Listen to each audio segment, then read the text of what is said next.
Whether it's the bite, the fight, the fish, or the people we chase them with, fishing is an amazing way to connect to what really matters.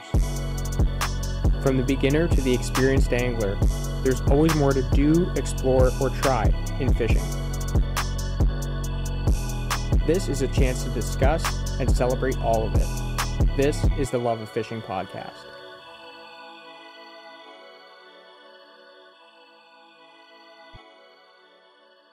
Welcome to the Love of Fishing podcast. I'm your host, Lyle Gator.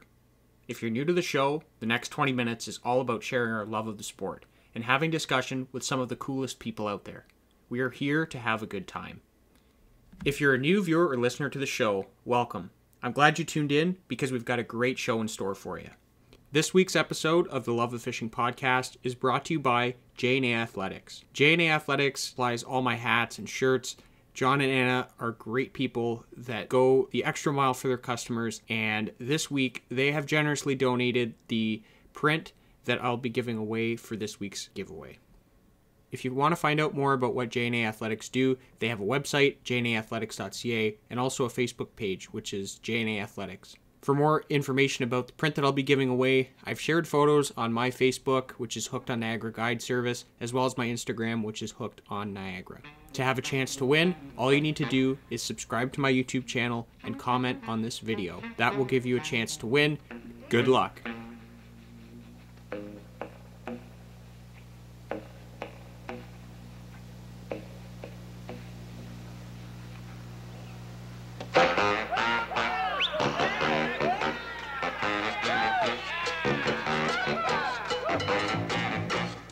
Right now, I'd like to welcome to the Love of Fishing podcast, Tyler Mate. Tyler is an avid multi-species angler and backwoods camper. He hails from the Niagara region, but has recently moved to the Sudbury area. He's someone who I believe lives the motto, create a life you don't need a vacation from. And you can correct me if I'm wrong, but you do some pretty cool stuff, Tyler. He's actually calling in from the ice right now. You're too much. Yeah, I'm sitting out here in the hut, sitting in, I'm above 60 feet of water, just trying to get some last light lake trout. See what happens. I haven't had too much luck after 4 o'clock, but you never know. I was going to ask you, are you fishing deep there, or what's the program on those lakes? Honestly, I'm pretty new. Like you said, I just moved to Sudbury back in May, and this is my first season on the ice up here. So I've really never targeted lakers anywhere other than Lake Simcoe. So it's a whole new ball game for me. I pitched up in 100 feet, and now I worked my way down to about like 65, and I started getting a couple bites. So I'm camping here. Nice. I really don't know though. It's all new to me, so it's just plugging away and trying to figure out what works. Yeah, what kind of baits are you throwing for those fish? I know what you use, and I got the little the vibrato on right now. Actually, trying to call these suckers in, and then I have a dead stick beside me, and believe it or not, they're hitting a dead stick. So right on. Yeah, it's just different, man. So for anybody who's tuning into the podcast that maybe doesn't follow you on any social media or hasn't fished with you in the Niagara area, I just want to ask you a few questions just to get to know you a little bit better. I met Tyler, actually. It was a cool experience. I went down to Pebbly Beach, and I just got my first center pin set up. And I remember he was down in the drift a little bit more, and I was up on top of the drift and just having an absolute nightmare with my reel because I didn't know how to cast it, and he helped me out. So that's kind of how we met at first. I'm still not very good with my pin compared to Tyler. He's quite the center pin guy. Let's get to know you. Do you prefer the cold or the heat? I think I'm a fan of the cold weather activities, but I need a break. Like this year with COVID and everything, I'm not able to go down south for a week or two in the winter, and it's really getting to me actually. Like I'm just so used to my vacation in the middle of it. But as far as activities, I'm pretty much like steelhead at the Niagara River. That's a winter thing, right? Ice fishing, winter thing. Like I like a mix of both though. Do you like to change it up? Like you said, get that break sort of mid-season, maybe February or something, get away to somewhere hot.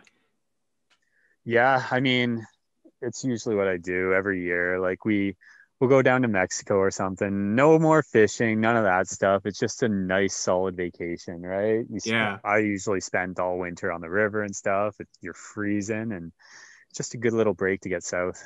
What's your favorite midnight snack? Oh, midnight snack. If you even eat a This caught midnight snack. it caught me off guard a little with this one. I haven't really thought this out, but I do like making nachos and just sitting there watching TV, picking at them for sure. But if you want something easy, I'm a sucker for a little PB&J wrap, actually. Okay. Very interesting. Just on a Yeah, tortilla or yeah. Just a little, especially living up in Sudbury. I've been making all kinds of wild blueberry jam. So just nice. put a little smear of peanut butter on there, throw some blueberry jam, and wrap it all up on a tortilla, and got yourself a little snack. I was kind of expecting like beef jerky or something meaty, but that sounds good too. Oh, I mean, no, there's no problem with jerky. I'm always down for a little jerky, but I thought we were talking about something easy, right? Yeah. What's the last song that you listened to on your phone or your computer? Oh man. I on my phone or computer, I usually don't listen to a whole lot, to be honest. I listen to music in the car and then around the house when I'm cleaning and stuff, but I like music like anyone else, right? But I'm not a huge music junkie. So Okay. had a little, I think I had Eric Church going for the last song before I hit the lake here. So Yeah. we'll go with that. A little bit of church. Cool. Well, I'll move away from those oddball questions. I like to catch people off guard at the start, just to get to know them a little bit more. Get the brain working. Yeah, exactly. The dexterity. I'll move to some fishing questions here. How did you get into fishing, Tyler?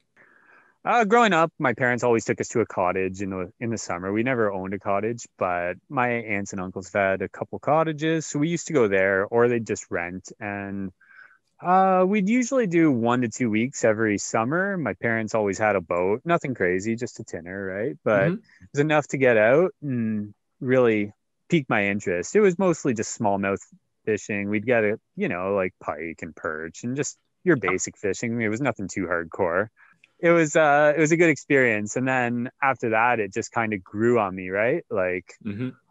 I grew up on Gibson for the most part. I'd fish Lake Gibson. I'd fish the small water, and we'd just fish for bass and pike and perch. You get a couple random fish out of there that you're not expecting. And then from then on, you figure out what rainbow trout and salmon are, and well, your life changes.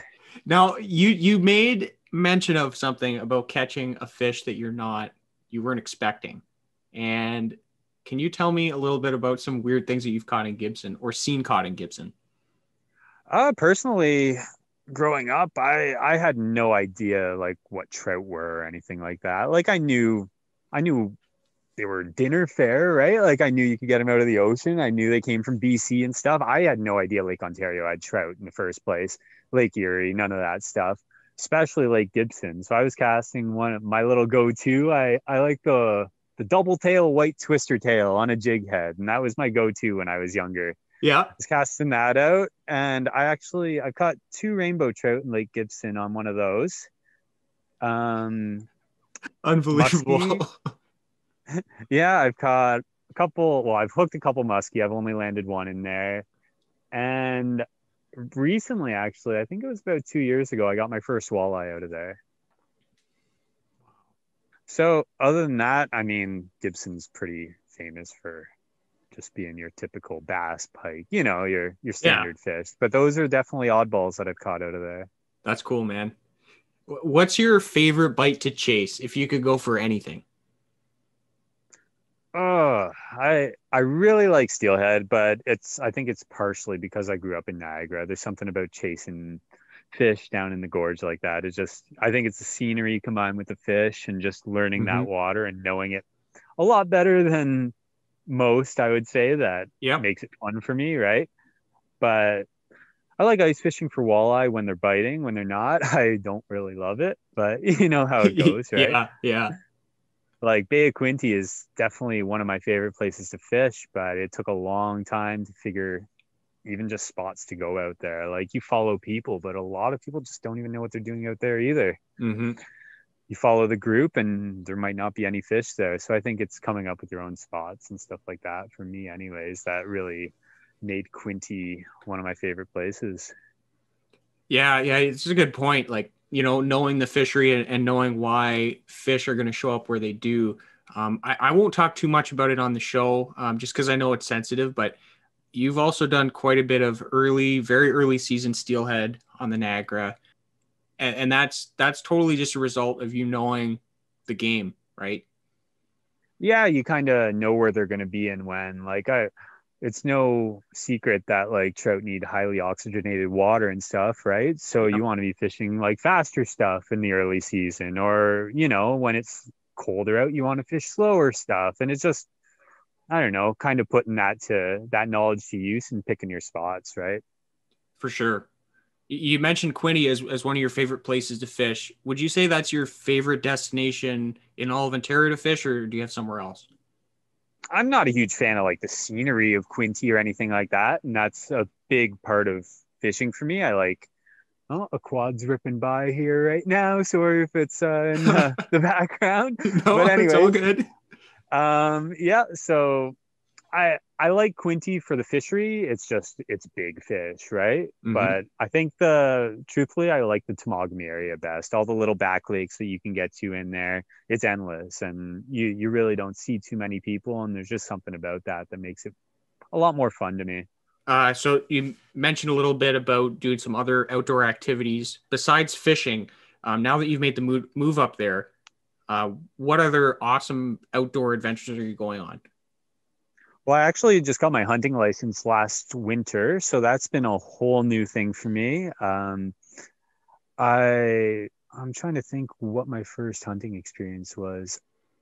I was taking it for walks, like taking my 12 gauge for walks and looking for grouse and stuff. But those Hmm. were, it was a lot harder than I thought. I thought it was just going to be like, yeah, you go for a walk and see a few birds and shoot them. But like, it's the same as fishing. You really got to have your spots. You got to kind of know and feel like where they're going to be, right? It's not as easy as it sounded to me, and anyways, but Hmm. I ended up buying a bear tag, so I did do a bear hunt this fall, and that was crazy. That was something new to me. It's something I never thought I'd do, and Yeah, I love it. Like it was awesome. We've been eating meat out of the freezer here for a few months now, and honestly, I love it. Like I think it's one of the best tasting meats I've ever had. So it was a really cool experience. that's Obviously, it cool. tastes better because you earned it yourself, right? But I genuinely think it rivals like some of the best meats around. So you've recently moved up to Sudbury for work. I know you still come back. It's not that far, right? 4 hours from Niagara to Sudbury. What is it that you miss about being in Niagara? And also, what have you discovered now that you're up in Sudbury? Well, it's my first time actually moving away from home, so it's a big change for me. I bought a house right away up here, so that's been a whole different experience in itself, right? I'm just growing up, I guess, Yeah. unfortunately. But it's different, right? I was always living with my parents. I was in Niagara. I had all my friends close by. It seemed comfy, right? It was just what I was used to. I don't think Hmm. I really thought about it. It was just kind of what naturally was going on in my life, right? And then moving up here, you realize, wow, I'm away from my friends, I'm away from my family, I'm away from the Niagara River. Like Yeah. that, the Niagara River alone is where I spent pretty much a good chunk of my free time, anyways. And then that just all disappeared when I moved to Sudbury. So I didn't think the move was going to be that hard, but there's definitely things I miss about home. What about Sudbury do you like? Like what's that brought to your life by being in a new place? Sudbury itself it's an interesting city. Like I didn't realize how big it was. Like it's bigger than St. Catharines as far as population goes, Okay. and a good chunk of those people are fishing, like fishermen and fisherwomen and hunters, right? So I kind of expected to go out into the bush here and see nobody. It's a pretty busy bush up this way. So um, I did learn that about Sudbury, but that being said, there is a lot of bush to explore. There's no reason to sit on the main roads or anything like that. If you want to Hmm. get away from people, you really can. And you and me and I don't know. We're different, right? Like we're down to explore. We're not just gonna sit on these trails with everybody else. We want to get Yeah, away from people and experience it, right? for So sure. I've had some really cool experiences. I paddled right up to a moose this fall. I got a really cool video of it just chilling, crossing the creek right in front of me. And I Man, wouldn't have seen that if I had to paddle a couple kilometers into the bush, but yeah, I ended up seeing that and it made it all worth it, right? absolutely. I'm still waiting on my first moose. I've been out west a couple times. I didn't see any out there, and I've been to Maine quite a few times, and I just don't think that area of Maine has many moose. But Yeah, I it's crazy. just want to see one. When you see one, you're like, wow, those things are huge, man. Like you know they're big, but until you see one, you'll be like, oh my God, that thing is massive. So photography wise, I'm gonna try and put a few of your photos up just in the background of the podcast. What inspired you to get into some of these, these journeys for your photos? Like you've got some incredible stuff. Yeah, I've always been told I have an eye, right? Like I've always been Mhm. told that I see things that people just don't see. And not even like an artsy eye kind of thing. I'll just be able to pick out a bird at the top of a tree that nobody even thought to look at. And I think it's all about just slowing yourself down on hikes and stuff. It's not always about running to a certain destination just to get there, right? Like take it in along the Yeah. way. I'm always trying to like just be aware, and my head's not in my phone when I'm out on a hike or anything like that. I'm always looking. So Hmm. you never know what you're going to come across. So that being said, it kind of got me into the photography. I wanted to show everybody else what they're missing by just like having their head buried in the phone while they're out for a hike. Like Yeah, man. it's not a hike when you're, I don't know. It is a hike, but it's not the same when you're not focused, right? For sure. I think what you're saying there is really cool because a lot of people too, if they go on the hike, they're going on the hike to take a photo or to make that post. And that's something that I definitely respect a lot about what you do with your backwoods stuff, just with the content that you put out in general, because I know you and I know that you take those pictures because they're amazing. That wasn't the reason you went into the bush.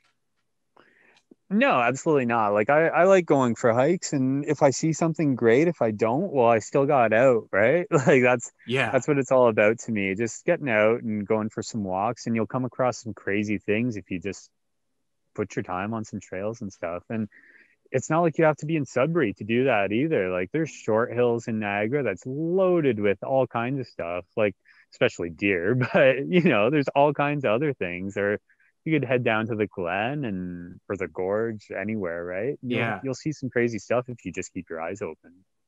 for sure. If you had any advice for someone just starting out, maybe they're not an outdoors person, whether it be fishing, hunting, backpacking, what would be some advice that you'd want to give them? Um, Truthfully, I think you just have to get outside. Like it's not too hard to leave your house. You don't have to walk on pavement. You can go for a walk in short hills. Sure, you might get your boots a little muddy or whatever, but who cares? That's what boots are for, right? Like Yeah. just get just get outside. And if you want to start fishing, well, like you don't have to jump in and buy the most expensive rod or anything like that. You can buy a Hmm. setup for pretty dirt cheap and get into it, right? You can Yeah. There's nothing you really can't do as far as like fishing, hunting, just hiking, photography. A lot of people, one of the cheapest things you can do is go bird watching, and there's an unbelievable amount of people that do it. And that Yep. I didn't know this before, and it just absolutely blew my mind because I kind of got into the bird scene recently, and people are always chasing rare birds around Niagara, and it blows my mind. I had no idea that scene even existed. So there's plenty of ways to get outside and explore without spending a whole lot of money. Absolutely, man. I got caught up a little bit in the bird scene too. My parents are more into it, and this spring when we were, in the quote unquote lockdown, we went for some drives, and it was like, pull over right there. There's a bluebird. Like, we were just so hyped, and it's really cool because especially in Niagara, we get a lot of the migratories, right? Yeah, it's crazy. Like there's so many different kinds of ducks that it didn't even know existed, right? I'm sure a lot of the hunting folks know all these different ducks were around, but Sure, sure. I had absolutely no idea, right? Or owls, like I didn't know owls were around. You actually pointed one out to me, which was pretty awesome. I still appreciate that, but Yeah. you know what I mean? Like owls are these things that nobody sees. They're like ghosts of the forest pretty much. And Mm-hmm. when you come across one, it just feels like a special experience, right? And that's one of those things. You can't post a location of an owl online. I've learned that very quickly. People people cherish these owl spots, and you'll get crucified. Well, man, it's great to talk to you. I'd like to thank you very much for tuning in, and I know you're on the ice right now, so we're making time, and we're kind of fortunate that you have good service right now because I know you're back in the bush quite a bit where the reception maybe isn't so good. So thanks for tuning in. Yeah, and thanks for having me. It was great to talk, and hopefully things figure themselves out soon. Like I don't know what's going to happen with this whole COVID thing, but hopefully things get back to normal and everyone can just get on with their lives soon. Tyler, thanks. It's been a pleasure as always. If people want to follow you on social media, see what kind of adventures you're on, how can they do that? So I have two Instagrams. My regular folk, I don't think they wanted to see a million fish pics from the Niagara River. So I have a photography one. It's at teammate one, and then a fishing one at teammate 11. Pretty simple. Yep. Yep. Make it easy for the followers. And I definitely I get what you're saying about the fish picks because it can be a little bit much for the common folk as you describe them. Well, I don't want all the girls unfollowing me, you know. I don't think Yeah, come on. we don't have many ladies following this podcast. So Yeah, it's all good. thanks, Tyler. I'd like to thank Tyler again for joining the Love of Fishing podcast and sharing his thoughts on fishing locally and also his adventures up in the north. I'd like to give one more shout out to J&A Athletics for sponsoring this week's episode. Thank you, John and Anna, for your generous donation of the awesome print on aluminum. I'm excited to give that away, so don't forget to subscribe and comment on this video. This week, you can comment, where would you go if you could go anywhere in Ontario? Maybe it's your favorite place, maybe you've already been there, or maybe it's somewhere that you'd still like to get to. Leave that in the comment if you're going to enter this week's contest. It's that time of the show where I like to go over a quick tip of the day. Today's tip has to do with preparing gear and specifically electronics. Talking to Tyler, one thing I can see is that he's an expert packer and planner to be able to execute the kind of backwood missions that he does. Today's tip of the week is that if you're using electronics at all, whether it's a fish finder or anything that uses a battery, is to make sure that you test it the night before. So plug it in. If it has a screen, plug it into the screen. Make sure you have your power cord. And that will ensure that when you pack it up and you're ready to head out on that mission, that you have everything working, everything's charged, always charge the night before, have everything ready to go when you wake up super early in the morning and head out. That's this week's tip of the week. We'll move on to our poll results. Every week I like to share the results from an Instagram poll that I put up the week before. This week, the results are coming in from what are you most excited for in 2021? So this is actually a poll that I ran a little while back, and the answers were close. We had 4 options. First option was ice fishing. Next option, fishing new techniques. Third was fishing new spots or traveling. And D was fishing new species. So ice fishing actually took home first prize. Well, there's no prize for the poll, but 24 votes. In second place was fishing new spots and traveling, just behind it at 19. So ice fishing got the nod. Ice fishing's awesome, but I think for myself, 2021, not really thinking that ice fishing is going to be the best part of it. At least I'm hoping not. Maybe it will be. Maybe I should be out there more, but that's the answers for this week's poll. Guys, if you see them up on my Instagram, feel free to chime in. I like to run them just for fun, see where people are at, see what you think. So if you see them up there, give them a shot. In case you missed it in our last episode, I'm doing a weekly giveaway with the podcast. So thanks to our generous sponsors, we have some great giveaway prizes every week. How you can enter this is by doing 2 things. First thing, Subscribe to the channel to stay up to date on all our adventures here. Second step is to comment on this video. You have to do both of them in order to be eligible for the prize. I should also mention that you have to do them within 5 days of that episode coming out in order to be eligible for the prize that week. I'll have a full list of contest details on my website at www.hookedonniagara.com. Winners for the previous week will be announced in the description of the next week's video. And as you know, I like to end the show off with a positive message because I think it's really important right now. This week's message is something that's been instilled into me from a very early age, and it's a simple phrase: words have meaning. And I think it resonates with me, obviously right now, with how we speak and interact with each other, but also with the messages that we're consuming from the media. It affects your worldview. I know that. I think other people are starting to realize that. And this week, I encourage you to put down the garbage for a few days and use your own eyes and ears to tell you about the world. And I think if you can do that, you'll see that it's a better place than you're being told. Guys, I hope you have a great week ahead, and I look forward to bringing you next week's episode. Hook sets are free. Get outside and go fishing. Peace.